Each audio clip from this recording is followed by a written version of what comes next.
And if ever you see me look back, I'm just checking to see that our audio file is consistent and nothing happened, like we didn't A chop off glitch or something. Yeah.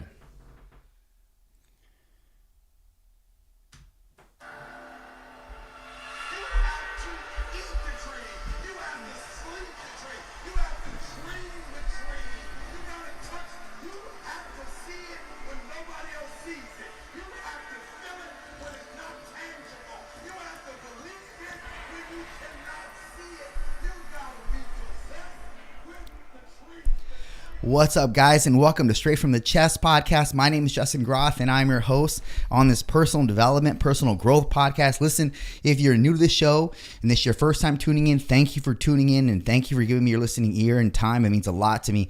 And if this is your second or 52nd or 152nd or 252nd time tuning back in, thank you so much for your continued listenership and support of the podcast. It means a lot to me. If you haven't yet, please subscribe to us. Spotify, Apple, SoundCloud, we're everywhere that there's podcasts.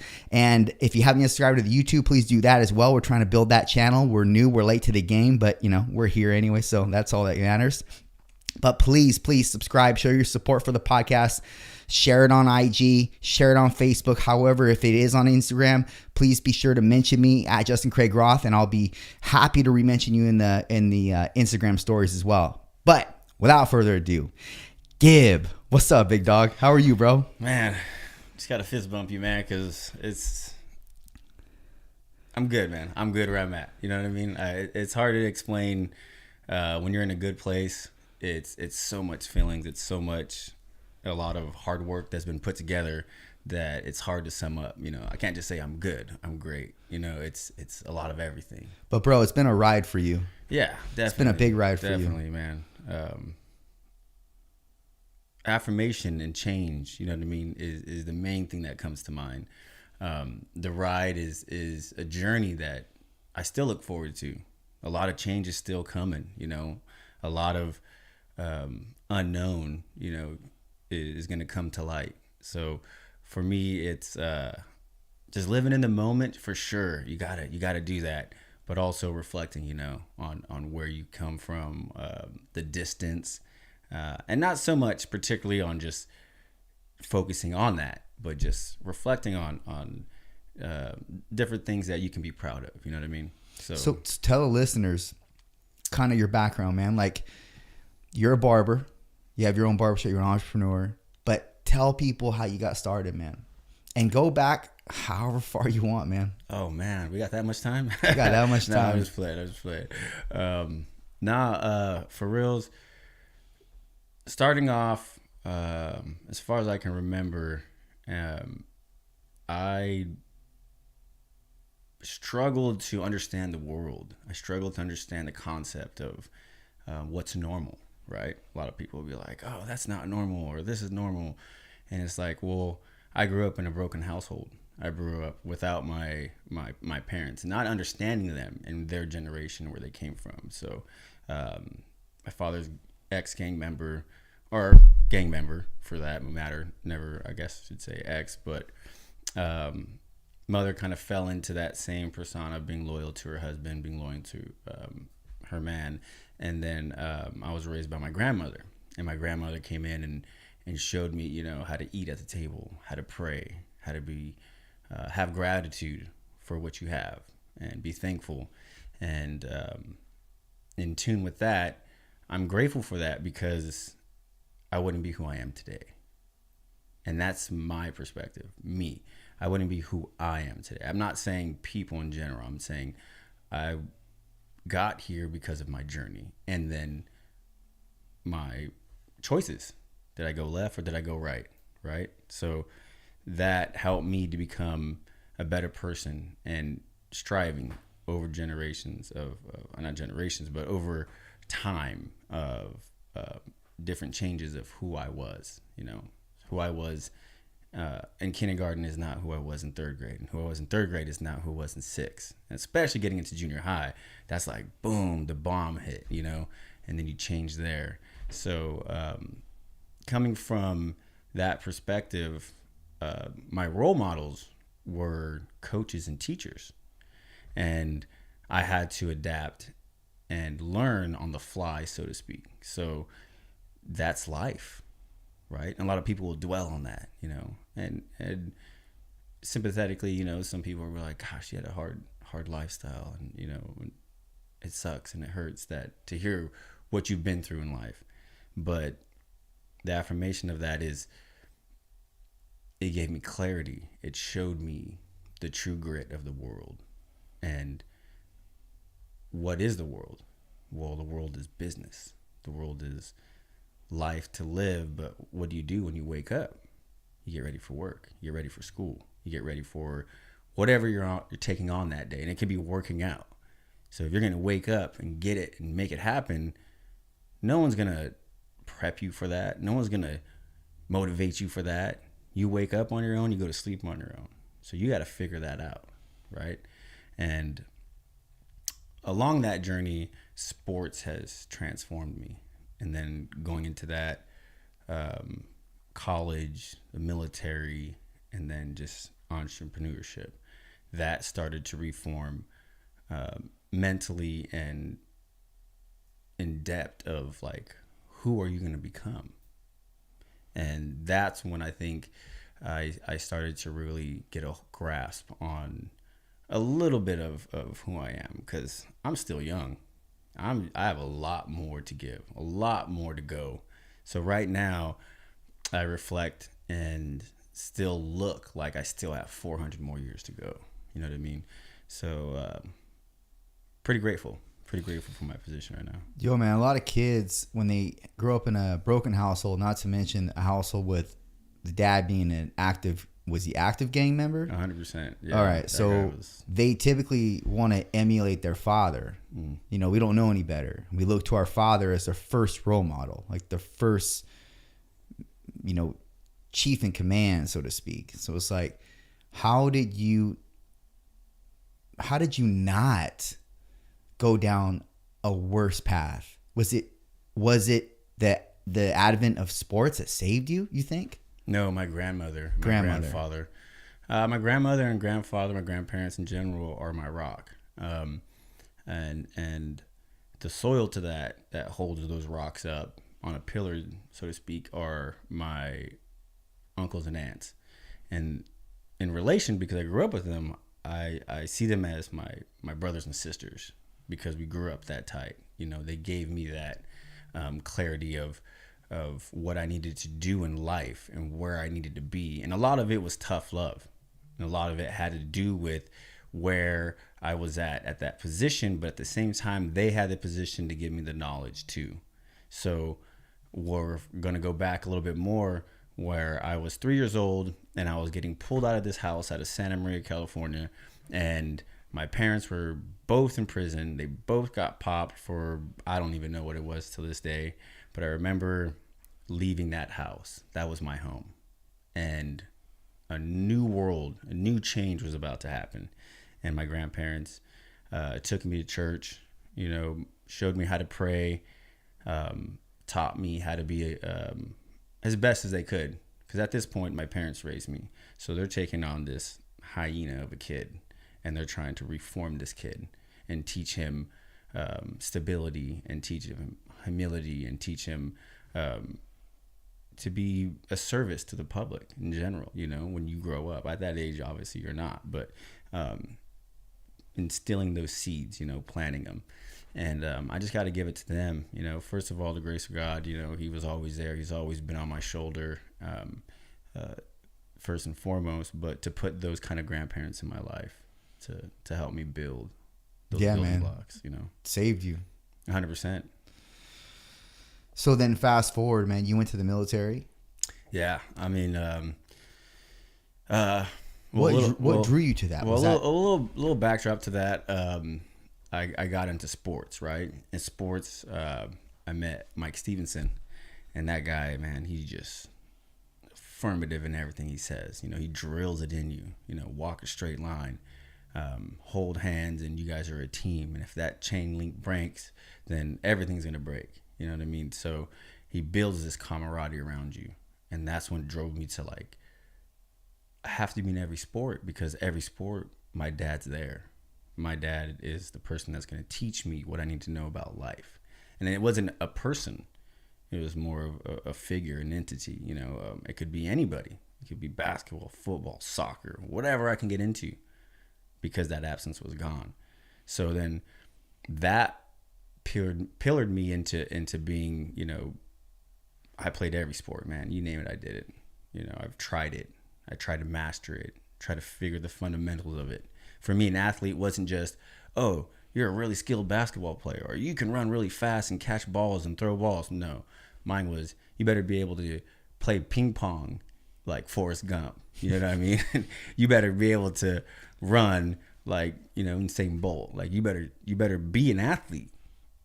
You gotta be across the boards on it. At least top 3, if not number 1. You know what I'm saying?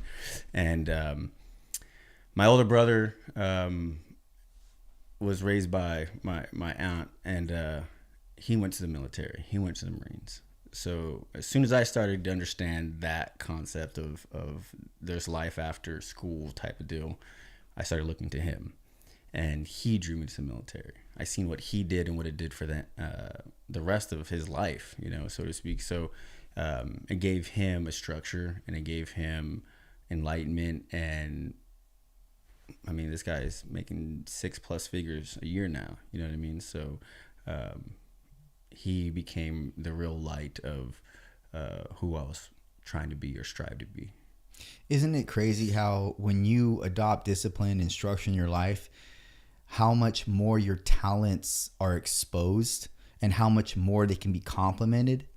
You know what I mean? Like, many people are talented, but they lack the display of the talent or the contribution of their talent to people because they don't adopt discipline or structure in their life.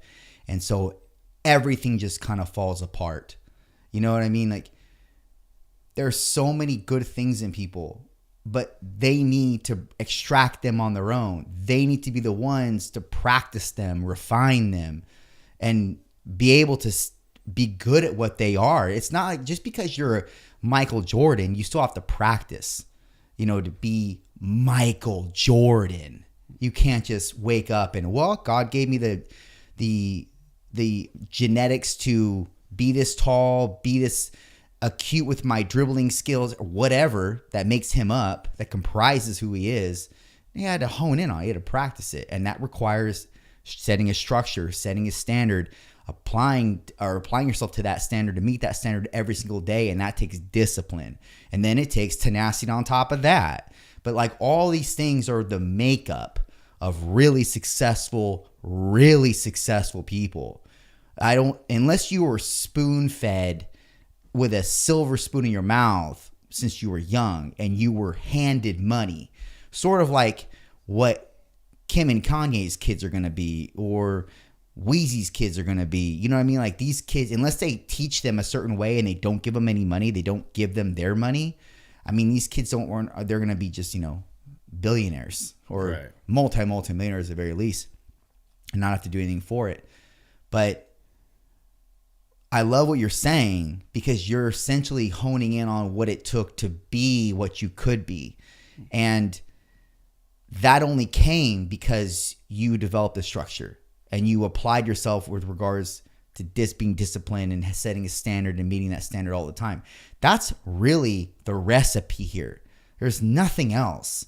I mean, you can say work hard too. Well, that's a byproduct to you being disciplined, Jack. You be disciplined, you set structure, you do not deviate.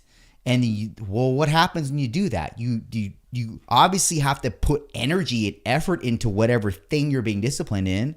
So then that showcases more of that practice element, right? And then you get better, and then more people notice you. You become more relevant. You get talked about. You get more opportunities, etc. But this process is fucking long. It's almost a decade, or maybe even longer than a decade long. And most people that you and I know, they can't hack shit for 6 months. And I'll give you an example. People go to the gym. You see people doing the gym all the time.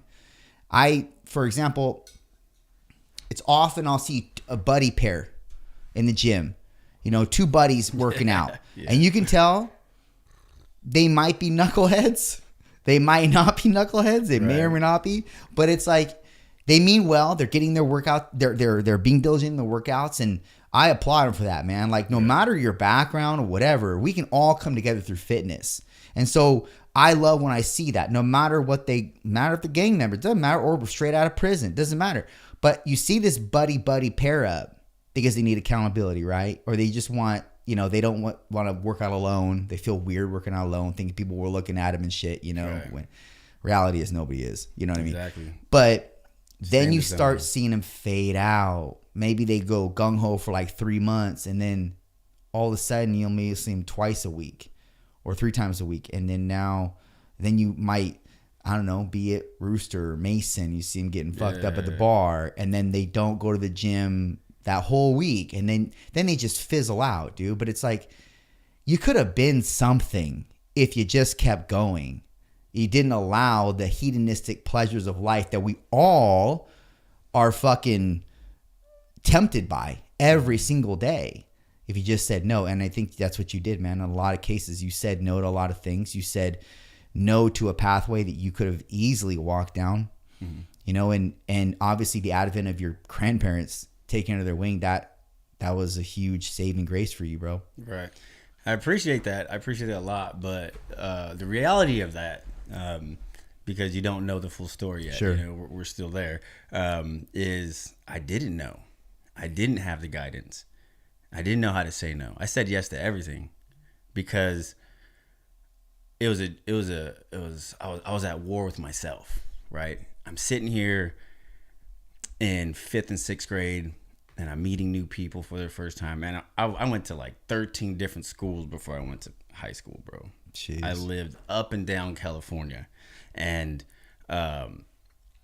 I show up to Oceana Elementary, I don't know, 3rd grade, 4th grade, but it wasn't until I got onto the field and started to play my sport, and people were like, "Look who this fucking new kid is! Like, let's punk this guy." And I wasn't gonna take shit from nobody. I was taught that. I was taught that by my parents, So I was never taught to sit back and assess the situation. I was always taught, make a choice and go 100%, right? And do it. Whether you fuck up or whether you do it right, you did it 100%, right? So that was always my mentality. Don't let anybody take your pride. Do everything 100% and be a man of your word. You know what I mean? Someone gives you your word, don't lie about that shit. And if they don't like the truth, tell them to suck it up, right? So I would like to say that I was able to like make choices left and right, but people kept constantly telling me that I was making the wrong fucking choice. That where I was headed, I was either going to be dead, in jail, or locked up like forever. You know what I mean? So there's people that go in and out of jail, and they just never get locked up. And people are like, fuck, just lock this guy up forever. Like, he doesn't belong in society, right? So those choices I had to keep learning, but reiterating and sinking in my head, almost being like reformatted, right? To be like, this is how the world works. This is how society works. This is how it works for you to get along. This is how it works to get up that pillared, right? And that helped when I was able to take on other families. Other families would be like, I noticed you're walking to practice. I noticed you're sitting here and no one's here to pick you up. Can I take you home? Do you want to stay the weekend with me? And it was so odd for me to be like in other people's houses. I was used to like eating by myself, or eating at the table by myself, or making my own food. So to have somebody have like a standard format of doing things, right? Like, what the fuck was dessert after dinner? I was like, that's called leftovers, right? And then they're like, oh, we got dessert. I'm like, okay, like, what is that? Like another food entree you're bringing out? They're like, no, we got like ice cream. You didn't even know what dessert Fuck meant? no, dog. People cry about, I didn't get to finish my ice. Bitch, I didn't even have any ice cream. I didn't know what the hell that was. You know what I mean? Like, That's crazy. It's crazy. So to be able to be taught something and to be able to reformat your mental status is from a learning stage, but from a point of zero, right? Where you probably, and I'm just speculating, had both your parents, in America, let's just say, both your parents. You learn how to sleep. You learn how to wipe your ass. You learn how to be appropriate, etiquette, just in general, right? Those concepts I was picking up. I had to pick those things up, you know what I mean? And it was very struggling for me because I had this beast in me that wanted to be let out, but I also had to tame it. Well, what do you mean by that?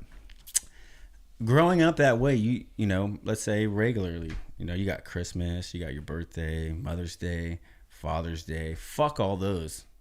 I could care less about that shit. What does that mean? It means nothing. You're celebrating something that doesn't exist to now probably 70% of America. So when you go tell that to somebody, what is Mother's Day to people who don't have a mother? What is Father's Day to people who don't have a father? What is Christmas to people who don't have a fucking home, let alone a tree? You know what I mean? So that concept to me, I had to grasp. I had to like take a deep breath, understand that people's lifestyles were different. They weren't like mine. I couldn't tell their kids how I grew up and fear that they'd be scared of me, right? And intimidation was part of everything in sports. So I adapted to that because I took that shit on 10 times fold, 1,000 fold. And I would take all that. And the only thing that made me better than any of them is that I had that, right? Some people were equally or even better than me at talent, but I had this fire that would never let up. And coaches could see that. They can say, I don't know what it is in you, dude, but there is just something in you, you know, defensively. And that goes on both sides of the court and field. They're like, you just, there's something in you that you just motivating you. I don't know what it is, but I'll keep that going, but control it. You know what I mean? So I had to be very humble at a young age. And where I was with my peers, let's say 5th grade, I was in 9th grade already, in 5th grade, you know, experience-wise, life-wise, mentally. So I had to remember to come down to this lower state. So I wasn't, in a sense, you know, people would have took that, or kids may have took that as like, he thinks he's better than us, you know, he's a jock, or he's stronger, or he's just smarter. And it's just like, no, dude, I went through more life situation, unfortunately, than you did. And I'm just more aware. And I mean, to this day, I love cartoons. To this day, I still love Superman. I love all that stuff. You know what I mean? I teach it to my children, and I'm just in a happy place. But at that time, it was hard for me to like balance almost being a grown up and having to be a kid at the same time, you know? And that was walking on eggshells. It really was. What's your favorite cartoon from back in the day, man? Oh man, Tom and Jerry for sure. I'd wake up early in the morning to watch Sonic the Hedgehog. I remember going to Grover Beach School. And wait, Grover Heights? No, Grover Beach. Yeah, they're the Gophers, right? Grover Beach Gophers. And I remember getting up early just to watch Sonic the Hedgehog. You know, he was the man, dude. Yeah, that boy was fast. He was persistent, almost never could get hurt type of deal. You know what I mean? Well, all of them don't get hurt, man. I mean, if they get hurt, they come back to life.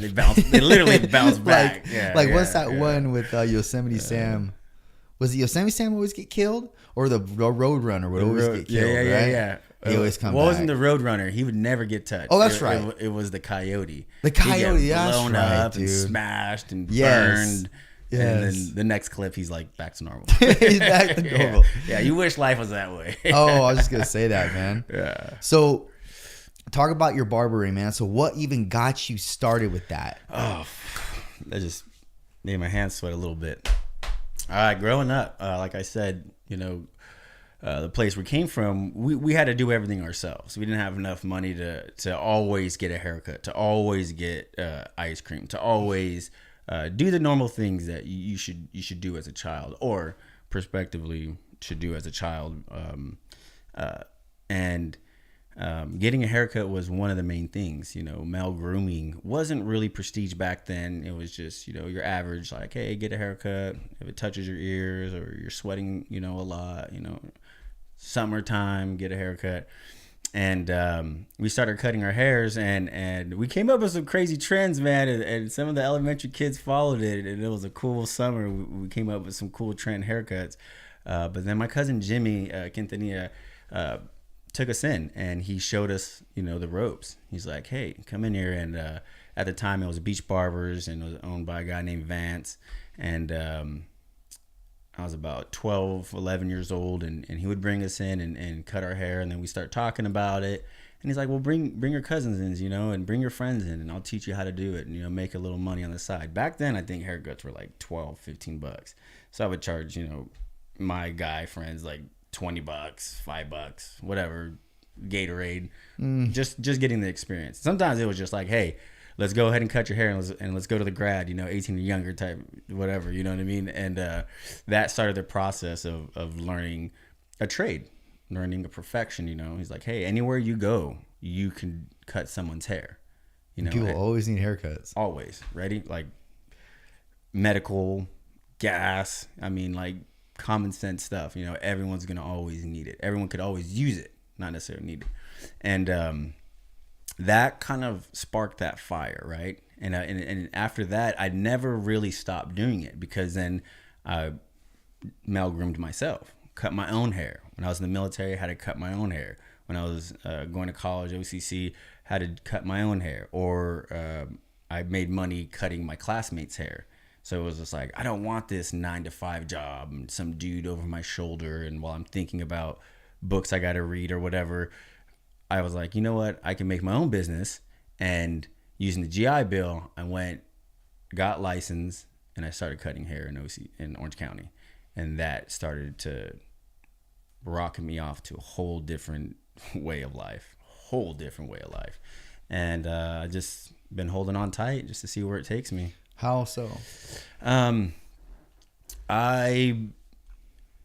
in the military, was able to go to night school, and then eventually I was attached to a unit, and I was able to go to college. And then there's a little separation. You can go ahead and do your schooling while you're doing your military, and a lot of people kind of like shun on that, because they think you're going to go to war, and you're in the military, you don't have a life, and that's really not the narrative. You have to be in there, and depending on where you're at in your military career, you have more freedom. Well, I had a lot of freedom, because I did things at a young age in the military that opened up that freedom. I was right here as rank, but up here as my position of power, and that's very rare to achieve. And I was able to achieve that by the grace of my brother teaching me the ropes. And with that, I was able to go out and use my military and use that assertiveness to keep pressing and keep going and striving. And then I ran into like E! Entertainment. I ran into the Lakers. I ran into random actors, Dennis Quaid, just various actors, and then working at Equinox, not working, but working out there and being there, picking up different clients of higher clientele, I guess you could say. It like leveled me up to being like, hey, you can cut here at a shop in the corner, or you can go to people's houses and be in mansions, or you can go to people's businesses and sit on set and learn. So not necessarily did I have a degree in like lighting or cinematography or photography or whatever the case may be, but I was there on set and I was absorbing all of that. So it taught me your value becomes of what you consistently put into it. And then that shifted my mind. That shifted how the world and money works and getting to what I need or what I want. And that just was a game changer for me. So you knew from that point you wanted to be an entrepreneur? No, I was becoming it. And that's the difference. People who chase entrepreneurism and chase that dream, and they see people and they're like, I want to be like that guy. I want to do what he does. I want to make what he wants. Well, that person didn't get there necessarily by chasing that dream. They became it. They found their calling. And they gravitated to it. And a lot of hard workers can, but then the concept is, are they happy? And how long will they last because they're not happy? Because it's not their chick of the trade. It's not their passion, right? So for me, my passion was understanding everything around me, absorbing it, and then chronologically organizing it to fit my narrative at the time, prospectively, because every 6 or 7 months it changes for me. Sometimes every 3 months, because I'm not fixated on I just want to be black and white, this narrative, and this is who I am. I'm the milkman. I drop it off, come back, pick up the empties, replace it, and then Groundhog Day. No, mine is I want to develop as the world develops, but respectively, I want to do it in a fashion where I'm not stepping on people. I want to be assertive, not aggressive. I want to have passion for people. I want people to learn as I learned. And I freely give that information out all the time. In my chair, as a coach, as a board member, as a veteran, working with kids in general. This knowledge isn't installed in people at a young age. It's unfortunately found out through trials and tribulations. And I find that unfortunate. But if I can help a kid, or I can help somebody reflectively looking at them and be like, hey, man, I was in your same situation. I may not even know the damn kid. You know what I mean? I might just relate to him in his position and just say sympathetically, let me help you. Let me show you something that worked for me. And you could take it or leave it, or, you can mold it into your own, So it's paying it forward for me. You know what I mean? I'm in a position where I'm so grateful every day, and the only way to do it and keep it going is just keep paying it forward. So what ways do you pay it forward? What does that look like for you? Oh man, now this one is a buffer, because it's like almost, what ways don't I do it? Because it's become a lifestyle. It's been embedded and woven into my immediate family, and my job, and me as a person. It's almost, I've learned now when to say no, when I know it's too much, right? I'm a very time oriented person. Like, we had a text earlier yesterday, and I respect people's time and I respect people's patience. So I have to respect not being able to take on a load and be like 30 minutes late, hour late. Oh, we have to reschedule. So I have to be able to respectively say I can be there and be attentive. And at the moment, it's being on the board for 5 Cities Youth Basketball. I have a lot of connections, know a lot of people. So helping that 5 Cities Youth League grow and be successful this year is my main objective coming out of COVID. Being a coach, this is my second year being a coach for intermediate team, and for 5 Cities Youth Football Eagles, as well as an assistant coach to Napomo, since I opened my shop in Napomo, and relatives have went there to coach, the Stevensons, to be there in the same mannerism too. Just because we're in two different towns, we're still the same neighborhood. So there should be no vendetta there. I mean, on the playing field, that's one thing, but in life and as peers and a community, we all have to be supportive. We all have to help each other. We all have to rise together. Because if not, then we're all just sitting at the bottom like Jello, shaking, and no one knows what to do. No one knows where to go. There's no guidance. Blind leading the blind. So I try to involve myself in situations where I can reach as much people as I can, and not try to be in a bunch of places at once, right? And right now, Hoopersville, you could find them on Instagram. We're trying to narrate this concept of having this strategic basketball upcoming through San Luis Obispo, that we are going to mold star athletes out of here, right? And create this club team and show people what it takes to get to their dream. And then after that, it's up to them, to put in the work.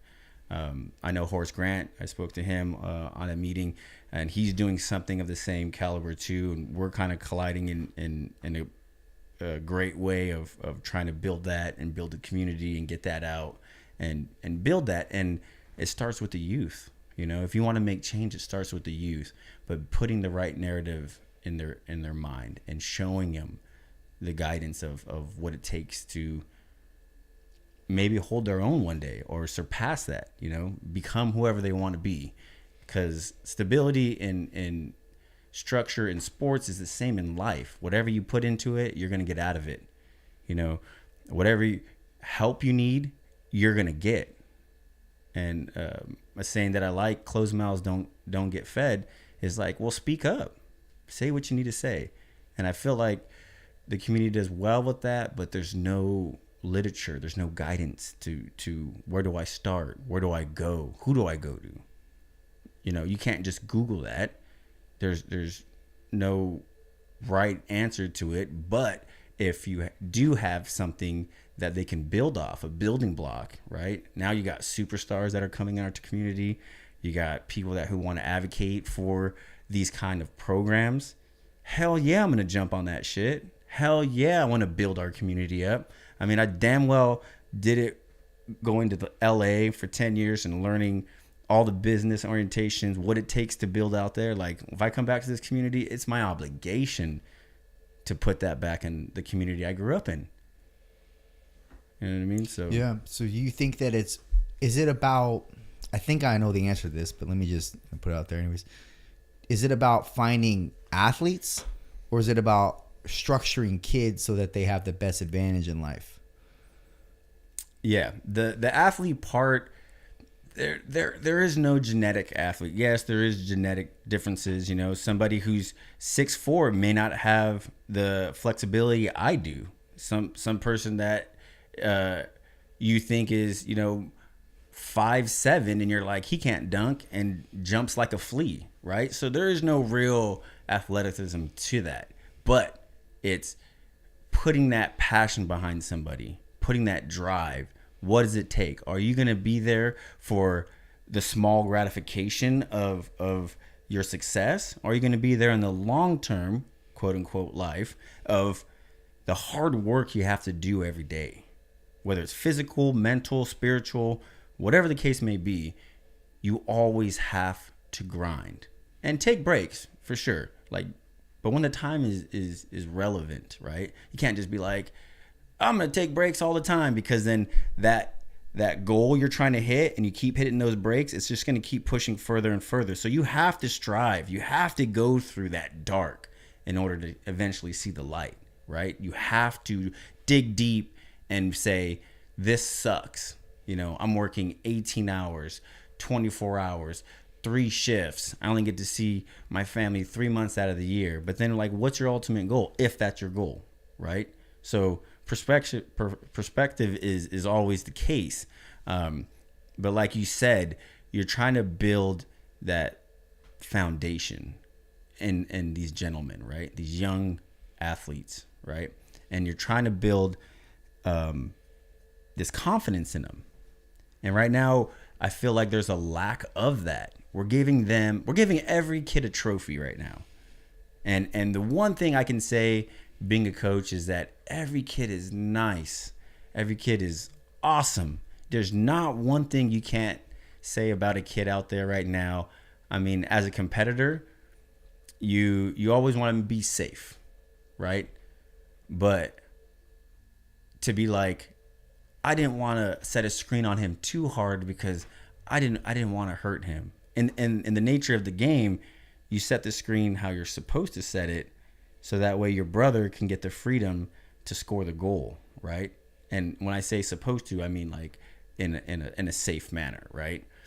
But prospectively, you're fighting to win, not you shoot the ball and then you'll even the score and then we'll see what happens in a couple minutes. You know what I mean? So you're building that foundation of having some aggressiveness, right? And when you say aggressive, like you don't have a care or being sympathetic, right? So you have to have some aggressive to take that next step, right?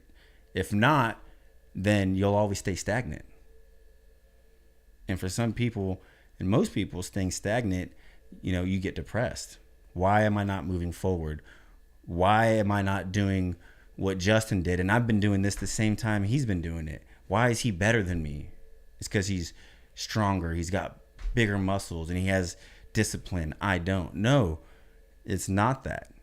It's you weren't taught that. You didn't go to school to learn that. So you have to learn that on the court, on the field, on the track, right? On the mat. Jiu-jitsu is a great one because you always lose. You never win in jiu-jitsu, ever. Because it's always a lesson, right? You're always getting beat. You're always getting punked, but you show up and you do it again. You show up and you do it again. And when your teacher, your sensei tells you to do it again, you show up and do it again, even though you know you're going to lose. But one day you're going to win, right? And that effort, your persistence, that's what makes it all worth the belt. You see like these kids coming up and they're getting white belts, yellow belts, brown belts, whatever, and they're crying. And you're like, you don't get to see the struggle, the sweat, the blood, the tears, the broken fingers, the scabs, the cramps at night, what it took to get there. And the same thing in life, right? You have to have this darkness in order to understand what the light is. And that's what sports are. And if you start taking and breaking down, like, don't mix this up with the health process of it. Yes, concussions, health, mental stability as well, sure. But the basic fundamentals and foundations of win or lose builds character. I've had many kids say in the beginning of football or basketball, I'm never going to do this again. I suck at this. And by the end of the year, I can't wait to sign up again, coach. I can't wait to see you again, coach. I promise over the summer, I'm going to work harder. I'm going to be better. And I'm going to be on the court as a fifth player starter. You know what I mean?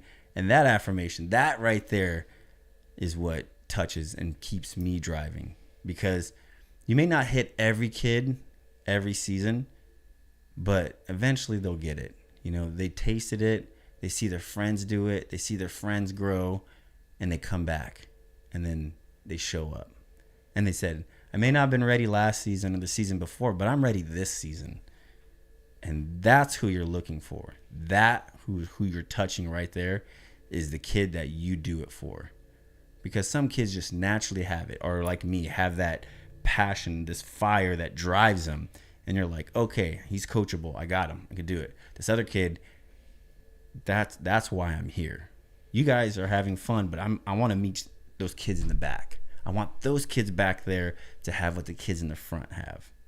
And those kids all come from different denominations. Those kids are rich. Those kids are poor. Those kids are book smart. So they're Udexes. They don't have a concept of what it's like to get, smacked in the face or, go head to head, like a gladiator. But you have to teach them that. They're like, why does my head hurt? I'm like, well, it's a sting. Your brain hasn't really acclimated to that yet. Take a couple deep breaths in. Stop breathing so fast. Get some air in your lungs. All right, you're feeling better. All right, feeling stronger. Then you teach them, get a little lower, stand a little firmer, and then that builds character to, well, maybe he's being bullied at school. He's going to get a little lower. He's going to stand a little firmer. And then he's done getting bullied, right? And then who knows? Maybe those two kids end up becoming best friends. And a lot of that happens a lot. The people that are getting bullied is because that kid wants to be his friend, but doesn't know how to tell him. And the gratification comes from teaching this young generation and knowing that the brighter light in the future, you've done something to dent it. You're not going to persuade it. That's based upon all kinds of data in the world and whatever new technology is developed at that period of time. But at least you have, hey, I've sent at least 5,000 kids through my program, and they're going to have at least a head on their shoulder or a concept of it, you know, and that's the real gratification of it. So it's safe to say that you're really passionate about coaching. Excuse me. 100%. Yeah.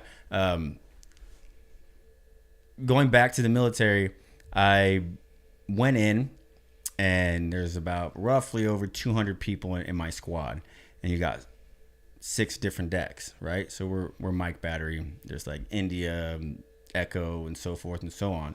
But then there's squad leaders, right? So you got 4 squads, 1, 2, 3, 4.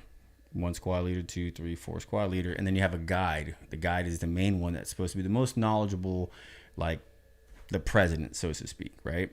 So they always the squad leaders go to the guide, and the guide reflects the squad leaders reflect back to the platoon. Well, I graduated at the top.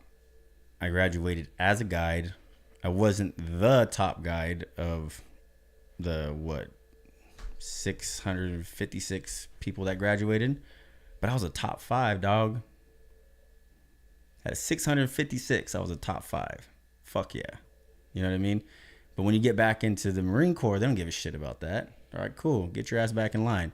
There's another bunch of beasts back here that you got to beat. So then you become a corporal, you become a sergeant, staff NCO. So you got to start building those leadership skills, right? And that's where it started for me. I started building those leadership skills. I volunteered for everything that had to deal with that, as far as growing in the military. And then that took me home, and I would go home and teach that to my cousins, my peers, my younger cousins, and their peers. So in the military, for us at least, as Marines, for us, we teach each other everything. Because if I go down and I'm your superior, then who the fuck's in charge? Well, if you're next in rank, you're in charge. So you behoove you to know what I know, so that way you can keep moving it forward and finish the mission. Because the sole purpose of it is mission complete. Mission comes first before anything else, right? So for me, it started becoming, what is the mission for me after this or during this? And it's just educating. I remember going from San Diego all the way up here on the Amtrak. I didn't have a car. I was young. Like I said, I didn't come from a wealthy parent upbringing. So I took the Amtrak, fucking 8 hours, all the way up here for 72-hour break, right? So I'm 16 hours taking out of 72 hours. How much hours do you have? And you sleep 8 hours a day.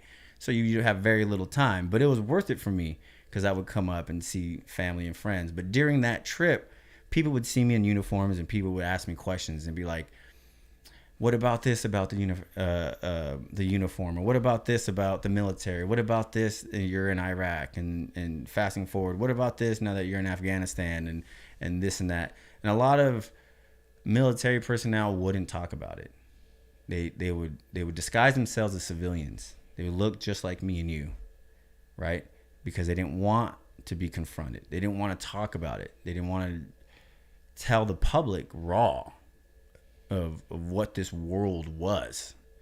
But I would sit there, and before you knew it, that whole fucking cart would be hovering over my chair and just lurking over me and just talking to me and asking me. And kind of like you said before, this was like, is there anything that we can't tell you? Is there anything that is off the table? And I said, no, everything's on the table. Everything here. Because for me, prospectively, is like, you have to be able to enlighten people around you in order for them to get a viable source. Like, what are people using now? Fucking Instagram, TikTok, Facebook, stupid sources that are just quick fact, and then what? A couple hours later or the next day, oh, that was wrong. You didn't get all of the narrative. Subjectively, you only got what that person you're following is. No, so I had to give them more than CNN or Fox or fucking the internet was giving them. I had to give them perspective from the source, right? From San Diego all the way here, people knew that I was telling them was true, because I was boots on the ground. I was there. I saw it. I was in it. I was living it, right? So in a sense, that's coaching life too, right? So it's not just a sports coach, but a life coach. You know, your experiences enlighten people and open them up, and that lens gets a little bit wider. And if that lens can get a little bit wider for people, then fuck yeah, I'm going to be there. I'm going to tell them exactly what it's like. And if they don't like what I have to say, they can take what they want from it and use it in a positive way, or they could all fucking delete it and throw it in the trash, or it's there for the taking. Do what you like. But I'm not going to sit here and sugarcoat shit because the media says so. Because we have a right to know what life is really about. What is it that we're being told or supposedly told to be true or not? And that's when I think I started really realizing I need to go and be assertive in not just my profession and who I want to be, but also enlightening people about my journey along the way. Because indirectly, you don't know how many people you're touching or answering questions for, and giving that clarification. You know, why did this happen? Why did that happen? My relative was in the military and this happened, or whatever the case may be. And that gives perspective to that person or that civilian or that military personnel, right? And that's just always kind of been my niche. A lot of people will take it as being too friendly, or I just take on any person and just be like, oh, you can befriend. No, I was like, calm down. I'm not saying I'm befriending people. I'm not saying I'm just letting everybody into my circle, but analyzing, assessing is part of what we learn as military, right? As soon as he walks up, how is he walking? What does he look like? Is he fatigued? What is he dressing? You know, what is his intention, body language, right? So before you even get to me, I can already tell where you're at today. You know what I mean? Are you frustrated? Are you relaxed? Are you happy? You know, I'm already breaking you down. So as people come into me, I'm learning as well. So I do want to talk to everybody. I do want to touch everybody in different fields, because that's how you are situation awareness, right? You know, when you go into a certain situation, like a chameleon, you can kind of blend in. You know, a lot of people who are very strong and opinionated, let them talk, let them have the narrative, and then and let's just say a great idea, right? They have a great conversation, and you're listening to each conversation, and they're making valid points, but then you've already took all that information in, and now you have the finishing touch.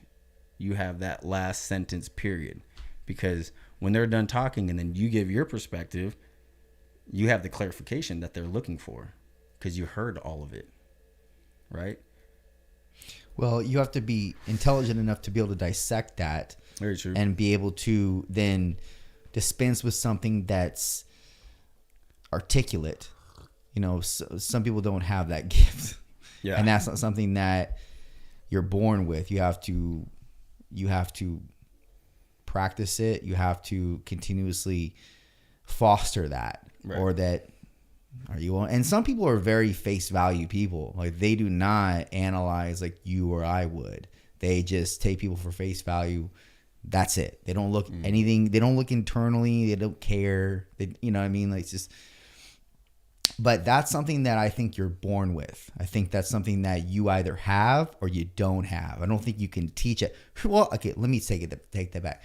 You can teach it, but it's not going to be actually cemented in unless it's already hardwired in you. Now, since a millennia, we've been having to analyze threats, predators, etc., like not getting eaten by a lion or a, I hate to use the analogy, but everybody does, saber-toothed tiger, you know, but it's true. We've been having to do that for fear or, you know, to save our life. But there are a lot of people that it's like they missed that gene. and they don't know how to really psychoanalyze somebody.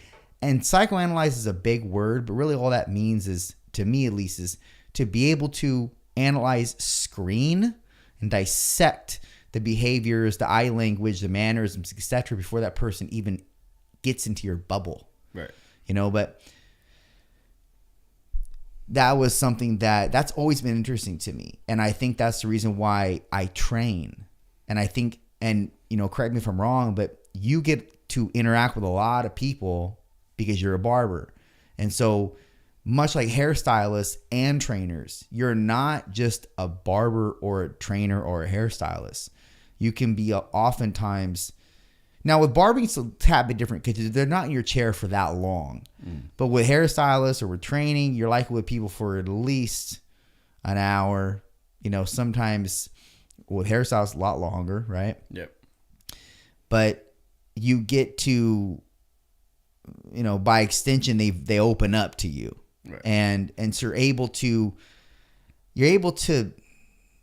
I don't know, nurture or cultivate that element in you that derives meaning in your life, which is setting people on the right path, perhaps with a planting of a seed or a word or something of encouragement, but do you do that in your chair? Is that necessarily like a reward you get from being a barber as well? I wouldn't necessarily say it's a reward. It's a privilege, man. Like you have to be, you have to have humility because you have to be able to talk to every person and have that open-mindedness, right?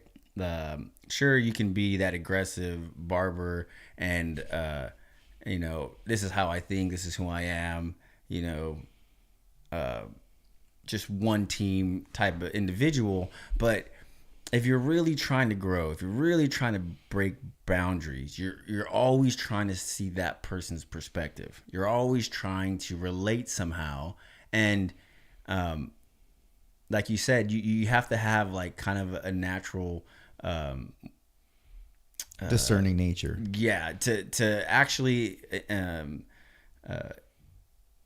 finesse that kind of situation and make it an experience that they enjoy, right?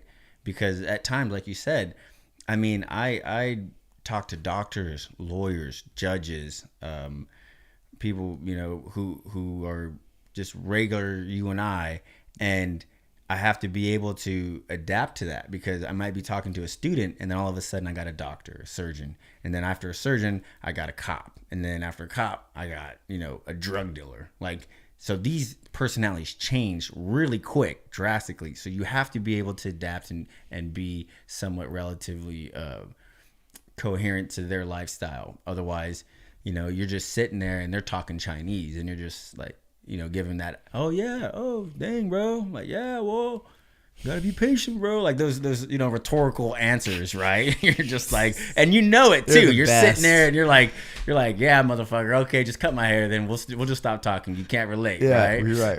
Those are the best. Yeah, right? You gotta be patient. Yeah, right. It's just that could go to anything. Well, you gotta be patient. I've been fishing for a long time. You gotta be patient. I've been trying to hook up with this girl. Just gotta be patient. You know what I mean? Exactly. So, but you really get to get a piece of their life, right? Because you're almost like a counselor.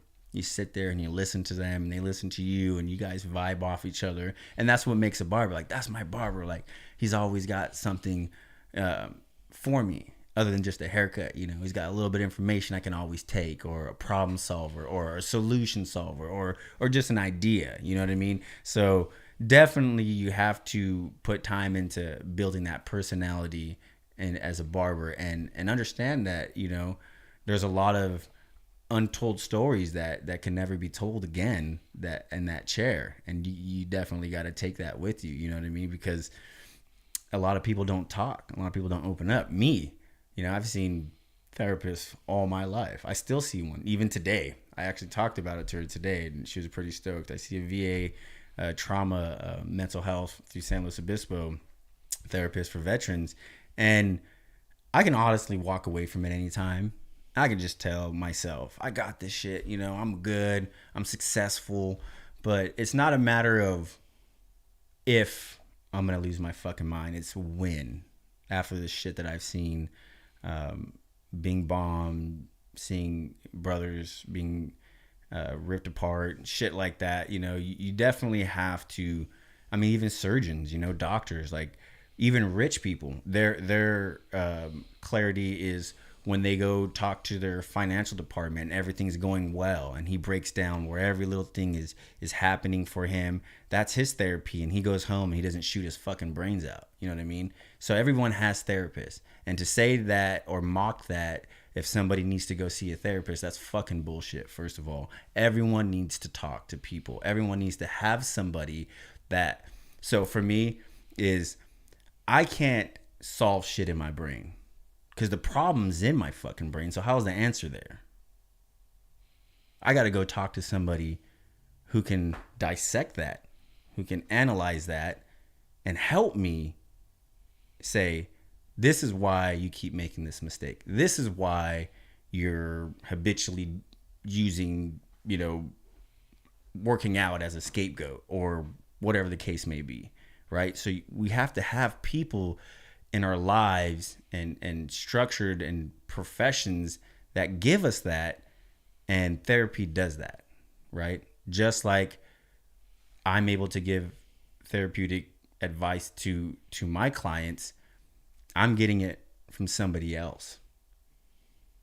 And that's how come they're assertive in saying, this guy really knows what the fuck he's talking about. Or he's giving me valid information. Not just I read some shit on Instagram today and I'm going to preach that shit all day and post it all day. No. When I post something, for the most part, I'm always just giving out information to people. Different perspectives. You know, there's a left side, here's a right side, here's a neutral side. And you take it and you dissect it. And I don't want to give you a dialogue of how I feel. I want you just to take it in and say, well, there is that narrative. So I never thought of that. And then you figure it out, because that part of it gets your brain working. If you're always told the answer, you're never going to fucking learn. If I always gave you money, you're never going to earn money. You know what I mean? So being able to have that, just gives you that clarification, you know, for me at least, and my perspective, as well as my journey and the people that I've talked to, you know. I've talked to people who have divorce problems, you know, and we go to talk and I tell them, here, try all these different ways. And then my last one is go see a therapist. Yeah. Therapy helps a lot of people. There are a lot of people that also think therapy's bullshit. And they will say that only because, no, that's not me. Okay, let me just preface that. Right. But they think, well, I don't want to necessarily be public with what I'm saying to someone because this person's a human being. They have a family. They now know things about me that otherwise I would like to remain private with. And especially men have a hard time with this because they're ego driven and they're very prideful and they don't want to dispense with things that to another man or even a woman, doesn't matter. Like they don't want to let that shit out and air their dirty laundry out because, and you know, when you're too smart for your own good, therapy doesn't work for you because you're constantly dissecting the therapist. Yeah. You're not even able to receive what they're saying because you're like, I know why you're saying that. And then you're dissecting their physical nature, maybe the way that they speak, their office, what they have on their desk. And you're like, are you really qualified? You know what I mean? Like there are a lot of moving variables here. Yeah. And so if you're that person, you can't have a therapist. Because unless someone's a miracle worker and he or she is magical with the dissemination of their fucking, you know, what they're saying, well, then you're going to be constantly analyzing whilst being analyzed. Right. So you're not there. You're not there. Yeah. But those people typically find the most relief when they just sit with themselves. And by sitting, I don't mean for 10 minutes. I don't mean meditation. I mean sitting in a fucking room by yourself for any length of time talking to yourself. That's just not crazy. That's therapeutic. But sometimes that's how they receive relief, because ultimately you understand what's wrong and you understand what would be the right way out of this. You just oftentimes don't want to give yourself that truth. You don't want to be the one to say, I should have done it this way. You want somebody else to tell you, this is maybe what you should do. But what if that person, distributes in a way that's too soft for you? Mm-hmm. What if they're too hard for you? Mm-hmm. How do you receive? The best person to receive the perfect Goldilocks treatment, air quotes, Goldilocks treatment, is yourself, because you know exactly how you want to be talked to. Right. You know exactly what you'll be receiving. You're not going to be triggered by yourself. Oftentimes, these therapists will trigger you, and then you can't see shit because all you see is red. Right. Now that therapist said something, and it's that therapist's job to identify what might be offensive to you, what might not, what they can say, how they can, if they can tiptoe, if they don't have to, etc. And that takes time for them to learn you. So you might not even be getting to the nuts and bolts of things until like 5 sessions in. You know what I mean? It just depends, right? Everything's different. I'm just saying that there are people that it's just like religion, dude. They believe. Some people believe. Some people think it's horse shit. Some people think that you're going to be your best therapist if you just sit with yourself long enough, provided you're not a psychopathic person or a sociopath or, any one of these dark triad trait personalities. You'll likely be able to solve it. You just have to sit with yourself long enough. You just have to be able to talk to yourself long enough. And most people don't allow that to take place in their life, man. So can I ask you a personal question? Yeah. Do you see therapists? No. Have you ever seen a therapist? Yeah, I had to one time because... Okay, real quick. Hold on before you get into that. So your answer is false. You've seen a therapist all your life. Okay. Since kindergarten. Okay. Who's that? Because your teachers are your therapists. Your teachers teach you how to fail and how to get back up. Your ABCs, your 1, 2, 3s, your basic arithmetics, right? So when you go home and you come back and you fail and you're frustrated because you missed 3 when you're used to getting 100% and you're all fucking flustered and throwing a tantrum, right? But then they give you, well, this is what you did wrong. You're too fast in it. You counted this, but you missed this. You forgot to carry this and you added this, right? So not therapy is always just you one-on-one with somebody on a fucking couch, right? It's different things. When I got back here, I got myself into trouble, and then I went and to go find myself in a sense. I haven't surfed since I was like 12, 13 years old, and I found Operation Surf. My therapy was now being out with my peers, my military friends and brothers and sisters, and just sitting on a fucking board floating in water while sharks fucking surrounded us. That was my therapy. I'm surrounded by fucking chaos, could be eaten by a shark, but the whole time I'm sitting there, I'm listening to the sunrise. I'm listening to fish trinkle in the water. My brother next to me, as we talk about things that we would never fucking talk about to civilians, let alone a fucking therapist, right?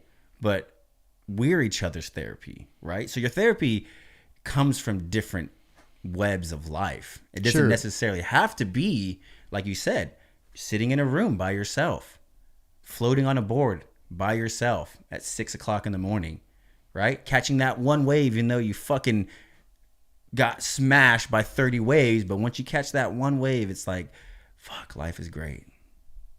You're floating. You're surfing through life. You know what I mean? Yeah. And I get what you're saying. And I understand your logic. Right. But you're talking about therapy and then therapist. Right. So you got to be, I guess, decisive with which one you're trying to. But you have to start one. you have to start somewhere. And you have to have that ownership of Sure. having to be like, there's something else I need, right? And let me tell you what you're or illustrating how I could see how it apply to many people. There's a lot of things that go into that. Yes. Right? There is. When you're speaking about how teachers are your therapists, like etc., and you're saying when they teach you how to do something and you did it one way and then you get frustrated and everything. Here's the problem with that with me. I never gave a shit because I was just trying to get by in school. I didn't care about school. So when I got a bad grade, I was just trying to hide it from my parents. I wasn't thinking, oh, I got to go back and do better. It wasn't until I found something that I actually gave a shit about that frustrated me if I didn't do well in. That's a teacher, right? But I didn't have teachers.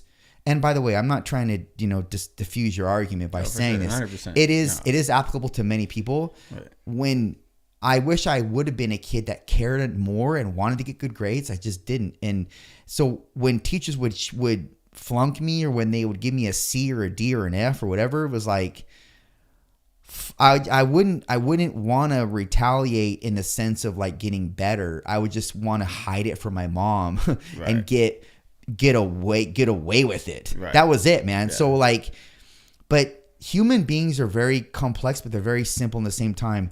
When they find something that they will die for, they'll do everything to protect it. They'll do everything to get better at it. They'll do everything to preserve it. But if you don't give a shit, then you won't care to fumble it.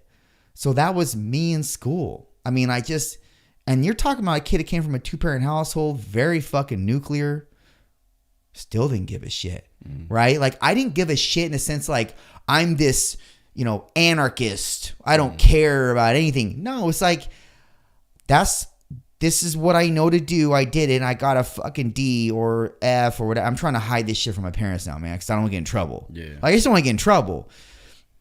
So you're right, man. Like, you need therapists for sure, but oftentimes the best therapist is the world teaching you when it comes to you fucking up on your own account. You know what I mean? Like, we only fuck up. Like, when we fuck up is when we really realize I can't do that anymore. The best teacher is going to be you being without something that you need or want. And luckily, I've never been in that circumstance. I can't tell the future. I might be in that circumstance. I hope I'm not. I hope no one is.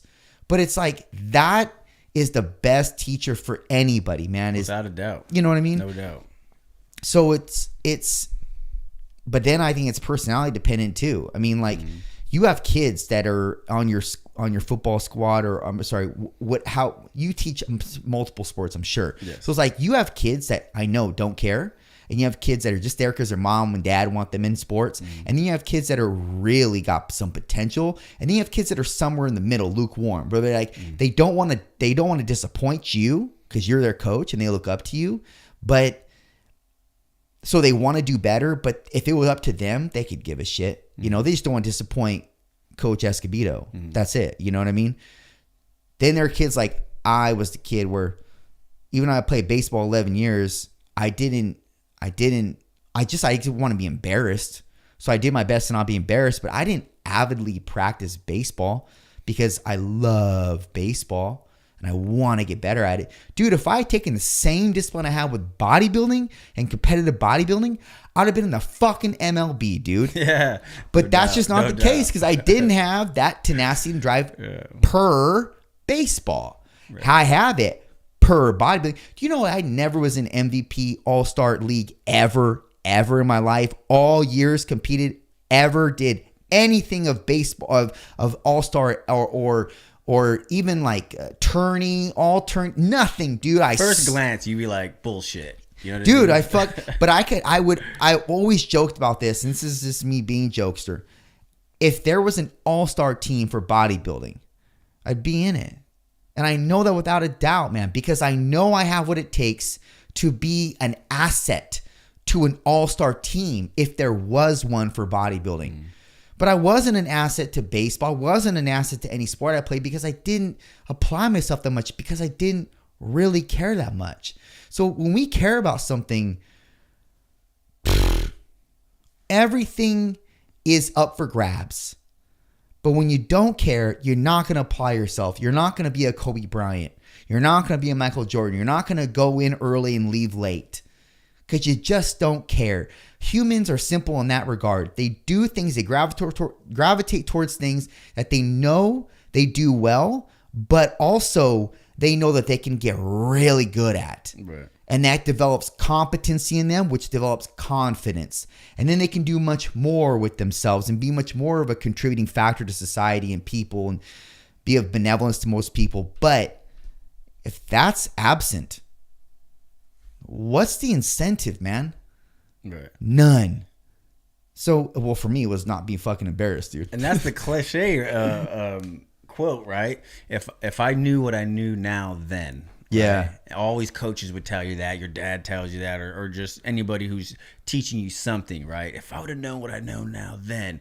And then it's like generation teaches you that. But yet that younger person, right, is always just like, oh, look it, there's a butterfly. Oh, look, fucking, something shiny. You know what I mean? So it's just not built in us.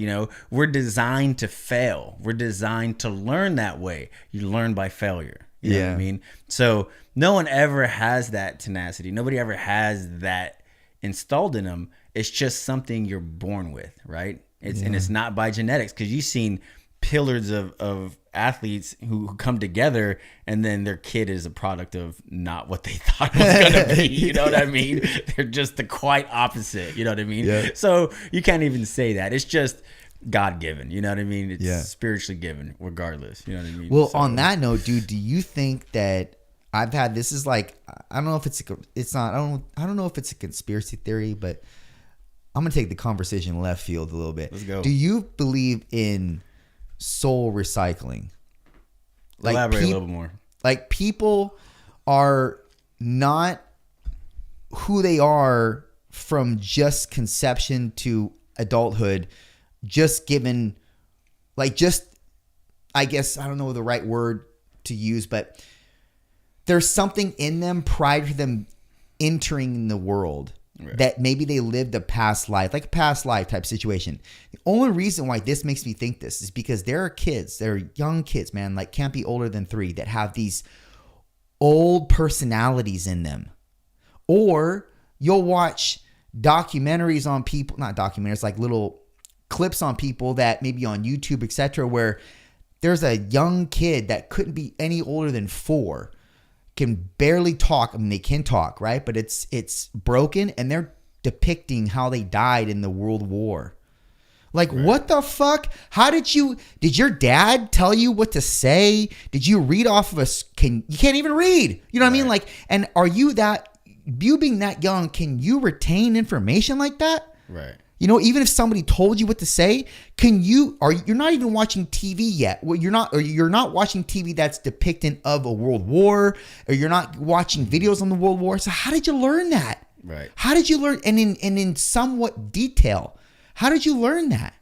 So those are the things that make me skeptical of it. I'm not a firm believer in it, but it's like, I'm not leaving it off the table, man, because people are so smart already, young. Some people. Mm-hmm. You're like, how was that personality in you, man? And that trips me out, because I have a 16-month-old son, right? And he literally is growing so fast. It's almost hard to dictate where he learned things, or when did he pick that up? Like, I'm turning around to sweep something up, and I turn around and he has a dustpan. And I'm like, what?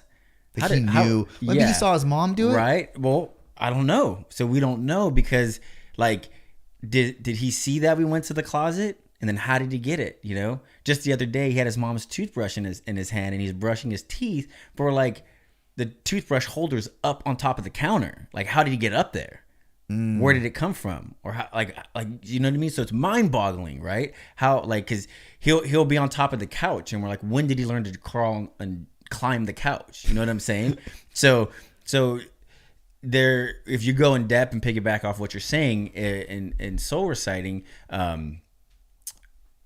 that could be something that's passed on from generation to generation. That could be something that neurologically we haven't broken up, because there's that side of the brain we still don't use, right? We don't use like 87% of a brain or something like that, right? So that could be stored in there. You know, all that wonders of the world could be stuck in that closet of our brain that we have yet to open up yet and dissect and get into. And maybe a period of evolution we'll be able to do more and more with that. But that's very something that's like, you know, they always say that girls keep receipts, right? You know, they have this file of receipts, right? Well, theoretically, that could be the case too. You have all these memories, past tense, passed down to you, but then again, they just haven't been opened up yet, right? Yeah. So very true. Not necessarily was somebody reincarnated into you, right?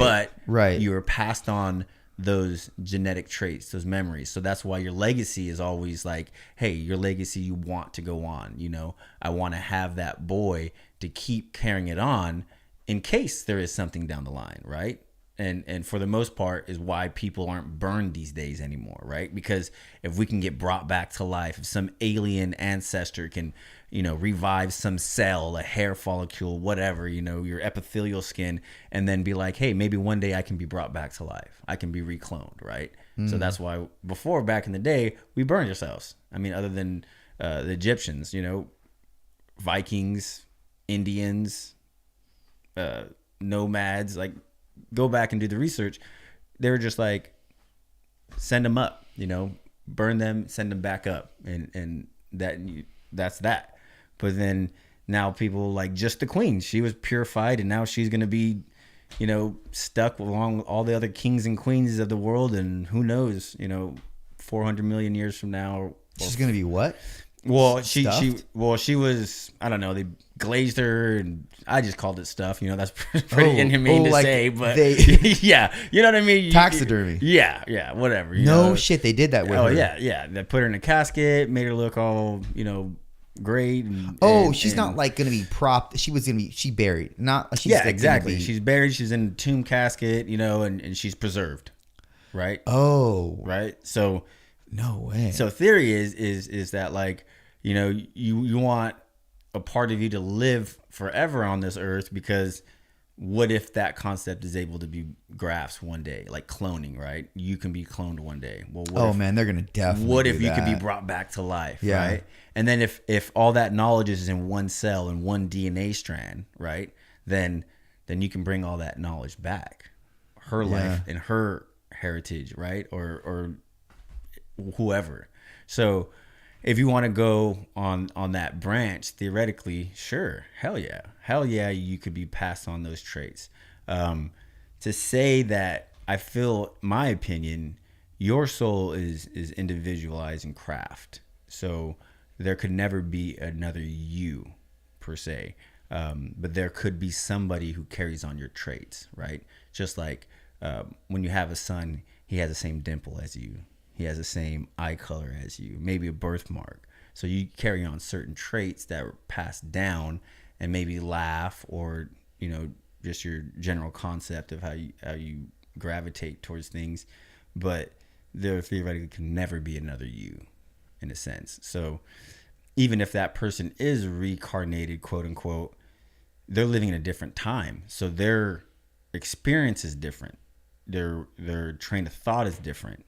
So, where one is more, let's say, if you go back, they're guided in a strict way of, these are the pillars, you know, your hierarchy, you're a slave, you're beneath that. But up there, you have a structure to follow. You have to act accordingly. You have to be a certain way. So you're told your whole life, until you're king or the highest power you can be, how to live. Versus now, you grab a fucking phone and you make up who you want to be. You know, your teachers are no longer your parents. So you can't even blame your parents anymore because of all the platforms there are. Your parents are with you maybe 4 or 5 hours out of the day, and you're with your peers and social media the rest. Now, I don't know about you, but if you go and to the gym 4 or 5 hours a day, and then you go eat burgers and drink beer and go fuck around, well, those benefits of the gym are shot. So that shit didn't work. So how is that supposed to apply in life? If your parents are only with you for so long, and then you go out and do dumb fuck shit with your friends, and then, oh, my parents didn't teach me that. Well, no shit. Your friends did in, I don't know, TikTok or some shit. You know what I mean? Oh yeah, man. Yeah. Those are horrific. But TikTok is funny, but it's misleading. It's misguiding to some degree when you different videos you end up watching. But TikTok is, it's one of those platforms, bro. It's addicting for one, and two, it's so keen to learn you that it just, that's why you keep staying on there forever. You know, like I'll watch videos. I'll just open it up and just videos start coming, and you're just, a lot of the videos I do get, they're either funny or they're educational. So I have a mixed feeling about TikTok because I don't get bullshit girls dancing and shit. You know what I mean? Like, but I don't watch that and I don't like those things. So that's why it doesn't give me that. But it gives me people that are speakers, intelligent doctors, the things that I do listen to that I occasionally, or when I do occasionally listen to it or watch it or open up the app, those are the people there. And then also like funny shit, like stupid funny shit. But I gotta say, dude, anytime I do open it, I have to put a timer on it. I'm like, I'm only gonna be here for 6 minutes. Right. That's it.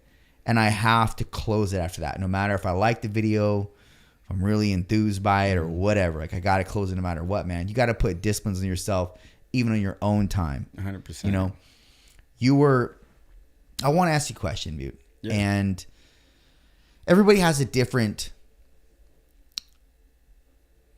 idea or theory of what success is. So what is your idea of success? Oh, man.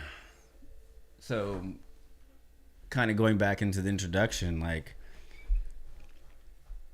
I didn't even know if I was going to make it to 16 the way my life was going. I didn't know if I was going to make it to 18. 21 is like almost the end of the road. Like, fuck, you made it to 21. Like, let's have a cake and let's see how long, you know, life allows you to live after this, right? Because there was that uncertainty. There was no guidance. And it was fearful. Live every day as if it was your last, literally. So you're making tons of mistakes because you're living every day as your last. And you're young, naive, inexperienced, right? So being successful had changed for me so many times over the year, right? Growing up with no money. Having money, you're successful. Having peace, successful. Living past 21, successful, right? I'm 36 now and still holding on, you know what I mean? And pumping that iron is what I'm saying, referring to for those who are just listening. And at this moment in my life right now, I'm overwhelmingly successful, right? I have my family, I have my businesses. Most importantly, I have my mind, bro. Like, coming out of the shell shock, PTSD, shit that I obviously put myself through. You know, I went in knowing, not being naive, but I also went in knowing what that shit does to you.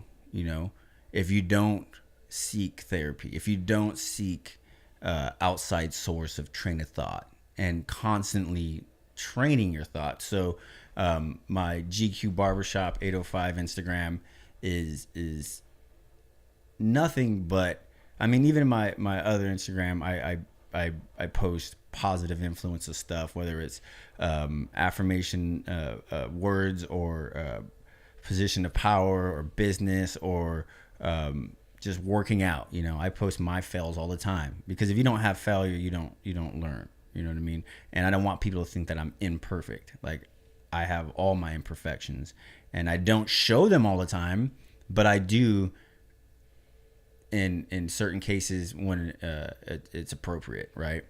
So the success that I'm able to do what I'm doing now and still have this cohesive mindset of where I want to be, and being able to apply that and narrate that articulately in to people's platforms, or speaking to them in real person, that's success for me, because I'm able to give my experience to other people and my family, and be able to be okay with being okay.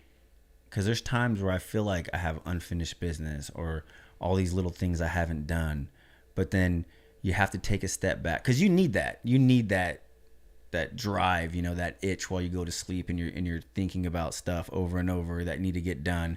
But at the same time, you need to be able to step back and just see like what you've accomplished, you know, and whether it be big or small, if you took one step, that's one step closer. And the scary part of being stagnant is, my therapist told me this today, like indirectly, it just absorbed, and I took that in. She's like, in order to get up the ladder, you have to take one foot off. And that's scary, because that next step could be your downfall. Whether you're stepping on somebody, stepping on a business, stepping on an idea, or you're just unbalanced. You're not ready for that. And when you take that next step, you slip and you fall all the way back down. Right? So for me, success is being able to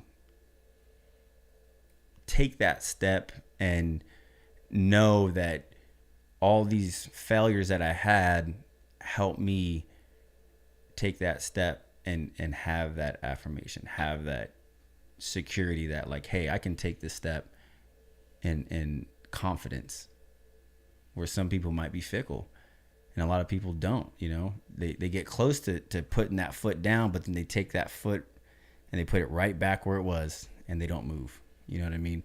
And that was me for a long time. I was scared to move. I was scared to show, to shine bright.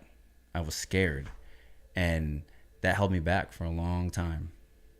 I didn't want to be better than people. I didn't want to be smarter than people. I mean, even now I still kind of, you know, play stupid in a sense, but I'm just patient, observant. And that for me helps, because I can be a pit bull ready to roll, or I could be, you know, cop canine with commands and sit patiently until it's time for me to move. That's a good illustration. I like that. Yeah, I mean, well, look, man, we got to have you back. That was that was a good podcast, bro. Yeah, I got a lot. I got a lot more. Tell people where they can find you, man. Oh man, so you get me on GQ Barbershop 805 in Napomo, right off Tef. Got Broad Street Barbershop. I'm at Mr. Forever 875 on Instagram. Broad Street Barbershop in San Luis Obispo, and through there, man, just reach out. I mean, you guys have any questions, any building concepts, no matter what it is. I mean, you could ask me to build a toy plane. Like, let's roll, man, because I'll give you my best advice that I can. You know, that's just the person I am. I love it, dude. You're real genuine, and I've always admired that about you, bro. It's easy to talk to you, and now having this long sit down, I've learned a lot about you, and I've learned a lot about how you operate, man. Things that I didn't know prior. So I'm fortunate to have you, man. I'm fortunate to have your voice on the podcast. I'm fortunate people got to listen to you.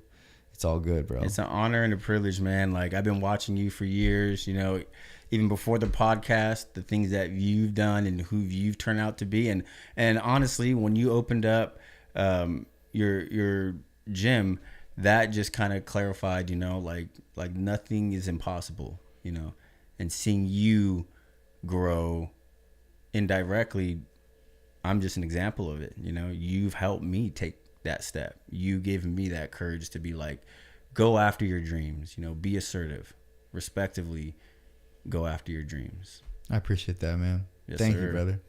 Until next time. Ayo. Done. Hell yeah, dude. That was good. That was good as fuck. Oh, man.